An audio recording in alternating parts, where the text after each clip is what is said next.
It's 8:30. Good morning. I'm Ian Crouch with Hunter News. Wild storms have continued overnight, with the SES responding to more than 200 calls for help across the Hunter and mid-north coast. Lake Macquarie was the hardest hit, with Glendale recording 35 millimetres of rain in just 30 minutes yesterday afternoon, while strong winds and hail brought down power lines, blacking out 1,500 homes in Anna Bay and Raymond Terrace. Phil Campbell from the SES is encouraging residents to check their homes this morning. Check for damage that may have occurred overnight with those storms. If you do have damage, in particular if there are power lines down, stay well clear and 8 metres away. Call the SES on 132 500 for any temporary repairs you need done to your property, and use this weekend as an opportunity to make some preparations for the next time storms arrive in the Hunter. It's still not clear what sparked a violent neighbour dispute at Cooranbong, which went on for several hours. Police say a 40-year-old man and 46-year-old woman broke into their neighbour's home on Currans Road at about 3:30 yesterday afternoon and assaulted a 44-year-old man, leaving him with superficial injuries.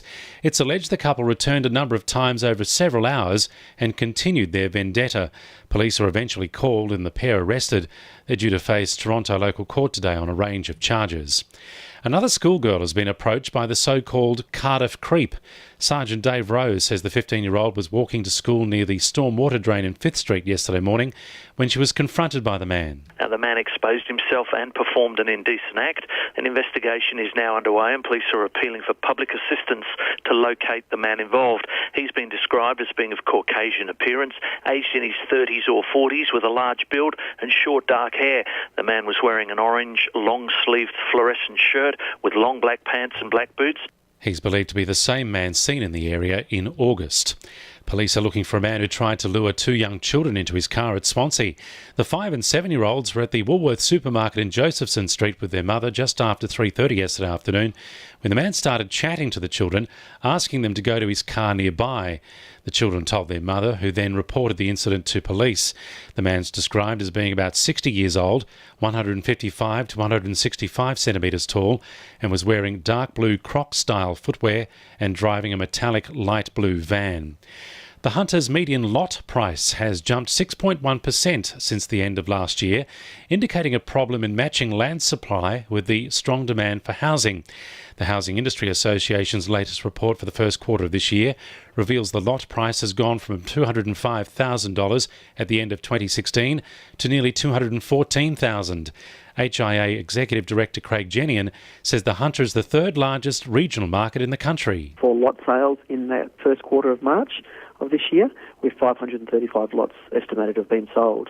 This is around 3.2% of the national total, and this is positive to show that the Hunter is still a relatively affordable and an in-demand spot for people to purchase housing and land. A fall in the price of coal is being credited for a dramatic fall in the Hunter's unemployment rate. The jobless rate in the Hunter Valley fell by 3.5% in September, while in Newcastle and Lake Macquarie it fell by 2.1% for the same period.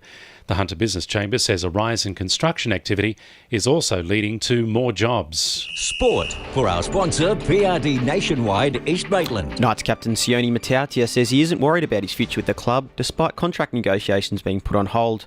The Knights are reluctant to commit to the skipper due to ongoing concussion issues and want to be certain it won't threaten his playing career. West CEO Phil Gardner says the club is particularly cautious due to the pending James McManus lawsuit over concussion mistreatment. Scone-based mare In Her Time will tonight start second favourite for the Group 1 Manikato Stakes at Moonee Valley. She's aiming for 3 successive wins and will take on superstars of the track in Vega Magic and Chautauqua. The race is a fitting prelude for tomorrow's Cox Plate at the Valley. And the Newcastle Jets welcome the Wanderers to the Hunter this weekend, aiming to remain unbeaten for 4 successive matches. Star midfielder Dimitri Petrados says the team is ready. They're playing good football, but just like with any team, we just got to just work on their weaknesses and try and break them down. That's sport. I'm Josh Sim. And the winning numbers in Powerball are 39, 15, 34, 29, 4 and 23. And the Powerball number is 5. 2NURFM News Time, 26 to 9.